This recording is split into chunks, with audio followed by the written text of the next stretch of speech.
پیارے دوستو، پرندوں میں سب سے زیادہ جس کو امام حسین کی شہادت پر صدمہ پہنچا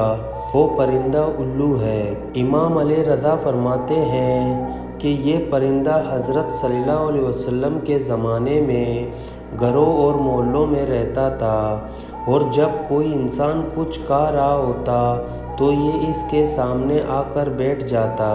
اور لوگ بھی اس کو کچھ نہ کچھ کھانے کو دے دیتے۔ وہ اسے کھا کر پھر اڑ جاتا تھا، لیکن جب امام علیہ السلام شہید ہوئے تو اس نے آبادیوں کو چھوڑ دیا اور ویرانے پہاڑوں اور صحراؤں کو بسا لیا،